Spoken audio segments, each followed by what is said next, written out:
Hello, you're kicking off the Wednesday's edition of QPVN English News Bulletin. You're with Milinchi and the headlines.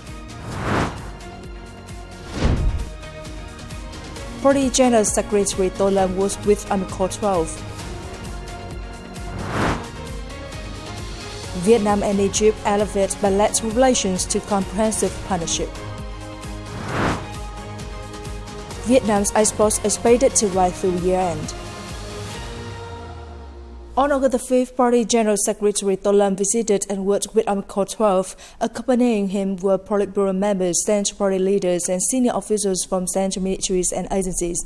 General Nguyễn Tân Cương, Chief of the General Staff and Double Minister of National Defense, and senior leaders from the General Staff and General Political Department also attended the event. Party General Secretary To Lâm affirmed that the establishment of Army Corps 12 marked a major milestone in the development of the Vietnam People's Army, aligning with the 13th Party Congress resolution on military modernization. Army Corps 12 is defined as the core mobile strategic force, streamlined for compact, highly skilled, and strong toward modernization. He urged the Party Committee and Chain of Command of Army Corps 12 to fully grasp the party's guidelines and the state's policies and laws on national defense, particularly Resolution Number 8 of the 13th Central Committee on safeguarding the fatherland in the new situation. He called for active coordination with localities and units following the implementation of the two-tier local government model to arrange a regional or people defense posture and thorough readiness for any scenario, including regional defense, civil defense, and mastering modern weaponry. As the Core Combat Corps, you must demonstrate determination to lead breakthroughs in science, technology, innovation, and digital transformation tailored to military and defense missions. You need to master digital platforms and skills, enhance cyber security, manage equipment effectively, and always ensure combat readiness for victory. He also emphasized building clean, strong party organizations, improving soldiers' welfare, and proposing appropriate policies for conscripts of the service. On this occasion, Party General Secretary To Lâm and the delegation offered incense and flowers at the Army Corps Memorial Site, visited the museum, and planted commemorative trees. On August 5th, local time in Cairo, Egyptian President Abdel Fattah el-Sisi hosted a state-level welcome ceremony for President Lương Cường and the high-ranking Vietnamese delegation on their official visit to Egypt. Attending the ceremony were head of the Central Commission for Home Affairs Phan Đình Trạc, General Phan Văn Gia, Minister of National Defense, and leaders from militaries and central agencies. President Lương Cường state visit to Egypt holds great significance for the bilateral relationship. Vietnam and Egypt share a special bond of traditional friendship, having stood side by side in the past struggles for national liberation. Building on that foundation, the bilateral relationship has seen positive developments across various fields. Beyond mutual political support, the two countries have prioritized cooperation in economics, trade, defense, labor, healthcare, education, and more. Vietnam and Egypt also coordinate closely within international organizations and multilateral forums. Following the welcome ceremony, the two leaders held talks, putting forward a number of key measures to further strengthen bilateral ties. On this occasion, the two leaders issued a joint statement announcing the elevation of Vietnam-Egypt relations to a comprehensive partnership. Within the framework of the state visit to Egypt, President Lương Cường and his spouse and the high-ranking Vietnamese delegation on the morning of August 4th local time at the headquarters of the Egyptian Ministry of Defense in Cairo.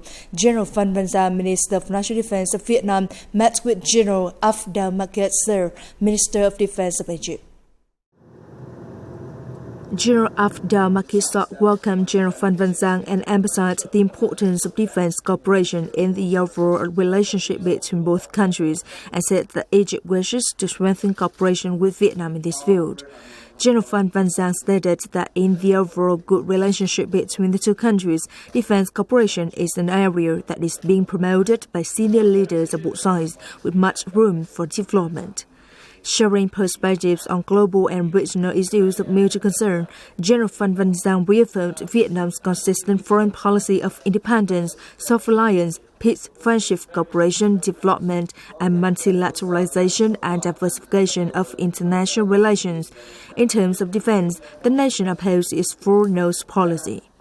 The two sides agreed to further strengthen bilateral defense cooperation with a focus on high-level delegation exchanges to boost mutual trust and explore cooperation exchanges, training and capacity building, United Nations peacekeeping operations, along with defense secretary and military threats. They also agreed to explore potential areas for future joint work. Vietnam's Ministry of National Defense welcomed Egyptian defense delegation to visit and work in the country and expressed interest in deepening engagement through multilateral events. It proposed the two sides consider establishing resident defense attaché offices in its countries. The Vietnamese side also welcomed the Egyptian military's proposals for collaboration in military training, sharing of experience in weapon maintenance and usage, as well as logistics and military medicine. Following the meeting, the two military signed a letter of intent to advance defense cooperation. On August 5th, General Trịnh Văn Quyết, chairman of the General Political Department of the Vietnam People's Army, chaired a briefing on the desired ecosystem for party and political work in the 2026-2030 period. General Trịnh Văn Quyết praised the dedication and efforts of the staff from VIET Group and Theo Company, as well as the coordination of relevant agencies in promptly developing a detailed and high-quality project. He emphasized that party and political work across the military must be interconnected with central party agencies. Therefore, desired transformation in the field must be accelerated to keep pace with practical demands. He urged all relevant units to quickly finalize the desired ecosystem project and submit it for review and approval, aiming to implement it in practice as soon as possible. On August 5th, Senior Lieutenant General Hoàng Xuân Chiến, Deputy Minister of National Defense and Head of the Steering Office of Steering Committee 701, chaired a meeting on remediation efforts of wartime bombs, mines, and toxic chemicals, including dioxin. To clean up dioxin and CS contamination in high-risk areas, cleanup operations at Biên Hòa and Phu Cát air bases have been urgently and closely coordinated. Bomb and mine detection and clearance activities have also progressed safely, covering an area of around 11,000 hectares. Senior Lieutenant General Hoàng Xuân Chiến urged relevant agencies to continue institutional development, draft strategic plans, and accelerate dioxin remediation projects at Biên Hòa air base. He also emphasized the need to improve the quality of life for people with disabilities in 6 dioxin-affected provinces, as well as to strengthen international cooperation, particularly in technology transfer and resource mobilization. On August 5th, nearly 16,000 officers and soldiers gathered at National Military Training Center No. 4 for a large-scale rehearsal, marking a crucial phase in preparations for the 80th anniversary of the August Revolution and National Day, September the 2nd. The rehearsal was directed by Senior Lieutenant General Nguyễn Văn Nghĩa, Deputy Chief of the General Staff. A highlight of the rehearsal was the impressive display of modern military equipment from both the Ministry of National Defense and Ministry of Public Security, including many systems developed by Vietnam's defense secretary sector. This showcased the significant strides made by the Vietnam People's Army in mastering technology and independently producing advanced weaponry to safeguard national sovereignty.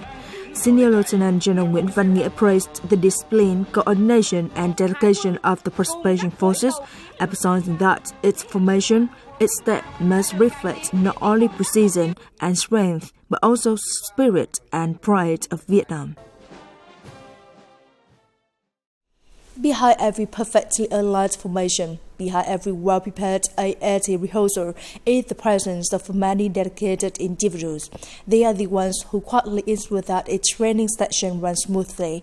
They may not appear on the main stage, but they are the ones who keep the rhythm of this great national separation alive. On the training ground, every marching step echoes in unison, and military vehicles move in perfect order. Its unit is organized and disciplined. Behind that smooth performance are hundreds of quiet supporters, not marching but always working. They stay in the background, helping keep the rhythms of the IAT celebration steady. When not seen in the main formations, military medics are present at every key spot, ready to step in when a soldier shows signs of exhaustion, taking care of the health and safety of thousands who train hard under the sun. With the weather constantly changing between rain and sun like this, it greatly affects the health of the soldiers. Each person has a different physical condition, which makes our military medical work even more challenging. We truly feel honored to contribute our small part at military medical team to help ensure everyone stays healthy and can complete the mission successfully. In another position, the technical and communications teams quietly operate the entire system behind the scenes. They ensure seamless broadcast communications and monitor the training activities of the marching units. They are the ones who keep the rehearsals running in sync, in line with the commands and timing and the overall script. Since the very beginning, everyone has fully understood the mission, with the responsibilities clearly assigned down to its individual, the team and its task. With strong determination, we work hard to fulfill the mission entrusted by our superiors. Not everyone is in the marching formation, but all share the will to contribute to this national celebration. They keep the rhythm, the order, the health, and the connection quietly and fully devoted to the nation. Coming up next, Vietnam's export expected to rise through year-end. Ho Chi Minh City unlocks potential to develop consumption market. As of the end of July, Vietnam's export turnover had reached an estimated $261.8 billion, marking a 14.6% increase compared to the same period in 2024. Exports are expected to continue growing in the final months of 2025. However, businesses are urged to proactively adapt to market changes and rising competition to sustain this upward momentum and meet year-end targets. Vietnam's leather and footwear industry remains a global leader, earning over $14 billion in export value in the first half of 2025, maintaining its position as the world's second largest exporter. In response to growing trade barriers from the US and EU, key export sectors have pushed for greater localization, reduced dependence on imported materials, and diversified their export markets. These are seen as strategic directions to support long-term growth and export value. Vietnam's strong export performance in the first 7 months of 2025 reflects a resilient economic recovery despite global uncertainties. To accelerate in the remaining months, the Ministry of Industry and Trade recommends that businesses stay informed of trade regulations, particularly technical and trade defense barriers in major markets, while making full use of FTA references and ensuring compliance with quality, environmental, and traceability standards. Ho Chi Minh City, with a population of 14 million, currently accounts for more than 25% of Vietnam's total retail market share, serving as the country's economic driving force and an emerging national consumption hub. The city is underway of restructuring its supply and distribution system to get modern and sustainable that is closely integrated with the raw material growing areas. Businesses and retailers are ramping up efforts to capitalize on this evolving consumption market space. Where in the past, enterprises had to seek out supply linkages in distant provinces, now the new administrative space enables them to concentrate resources and expand operations. The recent adjustment of the administrative boundaries have significantly shortened the distance between production areas and the markets, offering an unprecedented opportunity for businesses to standardize supply chains, mobilize resources, and unlock market potential. Previously, we had to seek agricultural products from different regions in supply for Ho Chi Minh City. Now they are all available on the city. The administrative adjustment not only improves enterprises' access to raw materials and encourages the development of new products, but also allows them to fully leverage workforce, reshape production chains, and create new values in the manufacturing and supply of goods. With the new space, we continue collaborating with suppliers to ensure fresh supply sources. We are digitalizing multi-channel retailing, including physical stores. We hope to bring regional products to this new market space. Strategic urban planning, Ho Chi Minh City aims to unlock the full potential of its consumption market, address persistent issues in infrastructure and service quality, and reinforce production market linkages. These efforts have improved the quality and accessibility of goods and services, solidifying the retail sector's role in driving Ho Chi Minh City's GRDP growth target for 2025. It is the end of the English news bulletin today. Don't watch the news again at qpvn.vn. Goodbye and see you next time.